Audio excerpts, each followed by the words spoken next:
Okay, let's get into it. Today we're trying to do something pretty big. We're looking at the DNA of different kinds of music. Exactly. We're trying to figure out why they sound the way they do. We're talking everything from, classical music from hundreds of years ago Yeah. to modern electronic stuff. Right, and for each genre, we're going to focus on a few key things. The instruments, where it came from, and what it all meant to the people who made it. By the end, you'll be able to hear a track and have a much better idea of its history. Let's start way back. I'm talking centuries ago in Europe with classical music. Mozart, Beethoven, that era. And the first thing you notice is just how complex it is. It's very formal, very structured. It is. The arrangements, like symphonies or concertos, are incredibly detailed. It takes musicians years and years of practice just to be able to play them. And the instruments are what we think of as an orchestra, right? Violins, cellos, pianos. Yes, and here's the cultural part.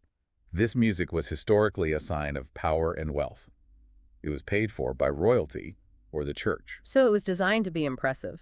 Totally. To show off skill and sophistication. And the venues, these huge concert halls, were built so the sound would be perfect without any microphones. And you have a conductor leading the whole thing, keeping everyone together. Which you absolutely need with that many musicians.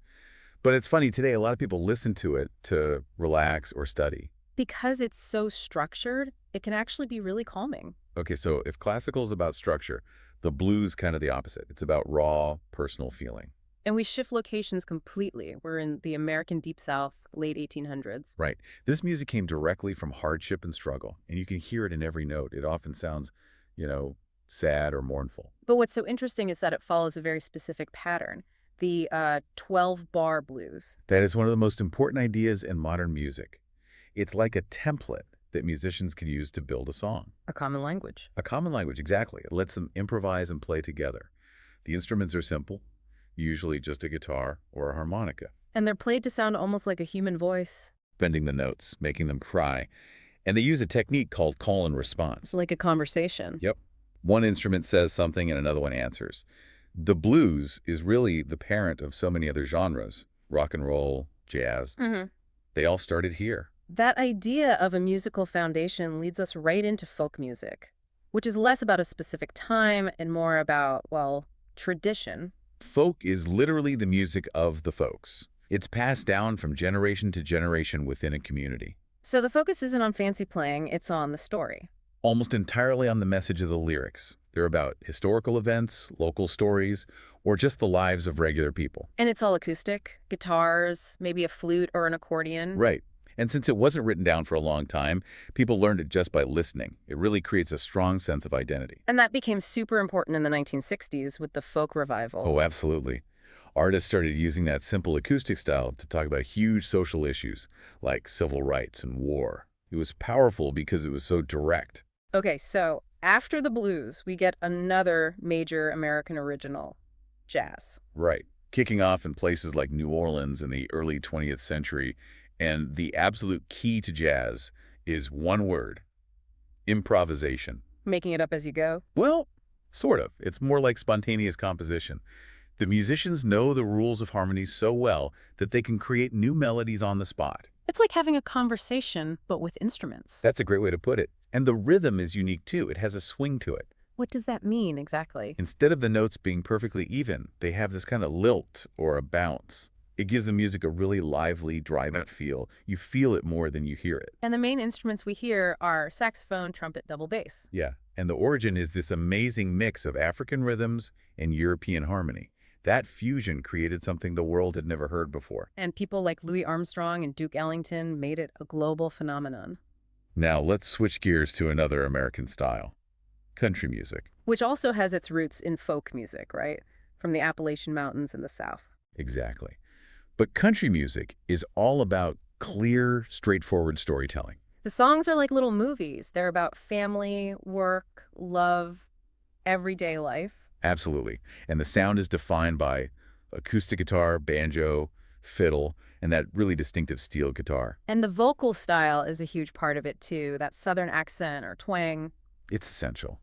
And the whole industry is basically centered in one place: Nashville, Tennessee. The capital of country music. It really is. And the sound has changed a lot. Modern country often borrows from pop and rock music, so it's always evolving. Speaking of evolution, that brings us to soul and R&B. Which popped up in the U.S. in the 50s and 60s. This was a blend of two powerful styles. The passion of gospel music from church. And the structure of rhythm and blues. Yes. And it created this incredibly emotional sound. The most important thing here is the vocal performance. It's all about the singer. Absolutely. Many of these singers, like Aretha Franklin, learned to sing with that much power and passion in church choirs.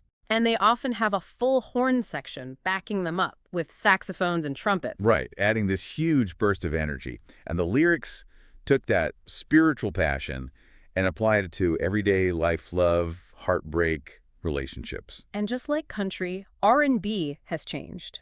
Modern R&B uses a lot of electronic sounds and has a very polished digital feel to it. Yeah, a long way from the raw sound of early soul. Okay, the 1950s also gave us something else, something loud. Rock and roll. This is a true youth revolution in music.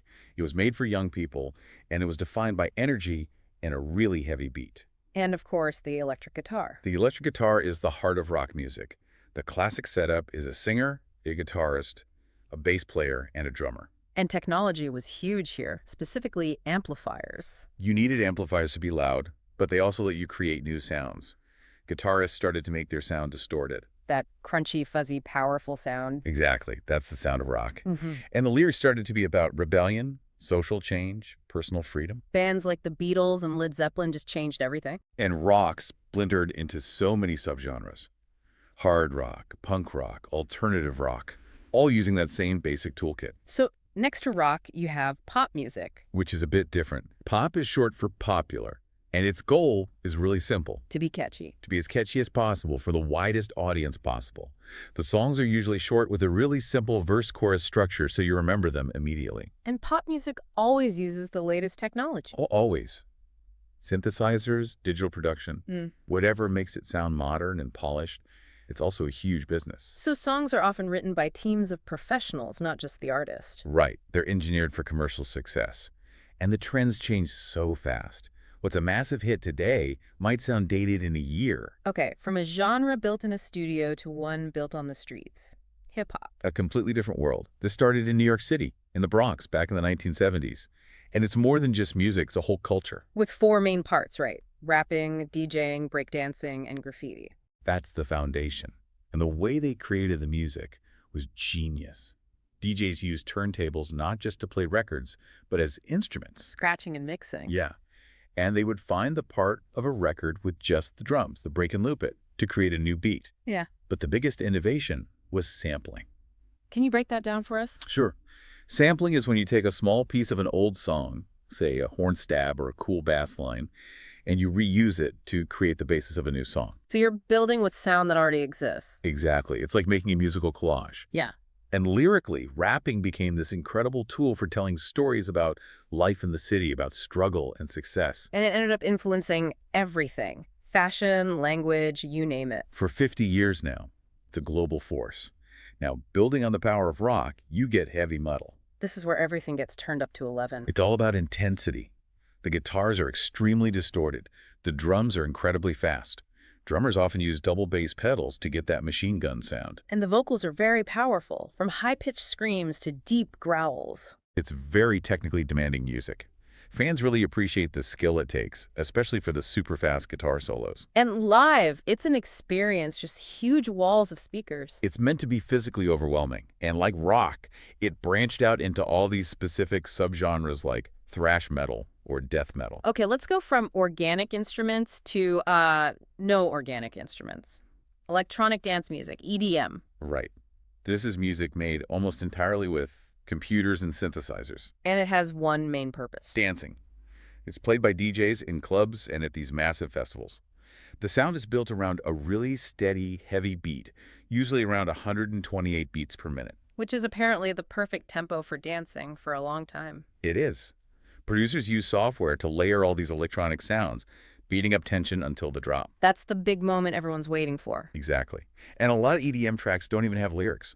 It's all about the rhythm and the melody.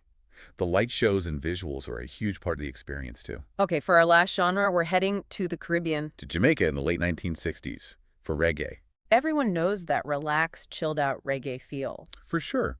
But what creates that feel is a very specific rhythmic trick. It's all about the offbeat. Explain that. So in most music, the emphasis is on beats 1 and 3. In reggae, the guitar or piano plays a short, choppy chord on beats 2 and 4, the offbeats.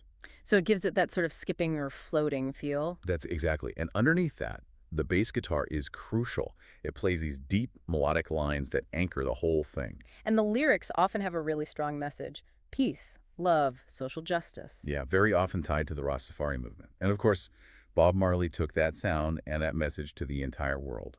And you can still hear that offbeat rhythm in so much music today, from hip-hop to pop. So when you look at all of these genres together, what's the big takeaway? I think it's that every sound tells a story. It's not just random notes. It reflects the place, the time, and the technology that was available. I agree. Music is a direct reflection of culture and history. It's history that you can actually feel and dance to.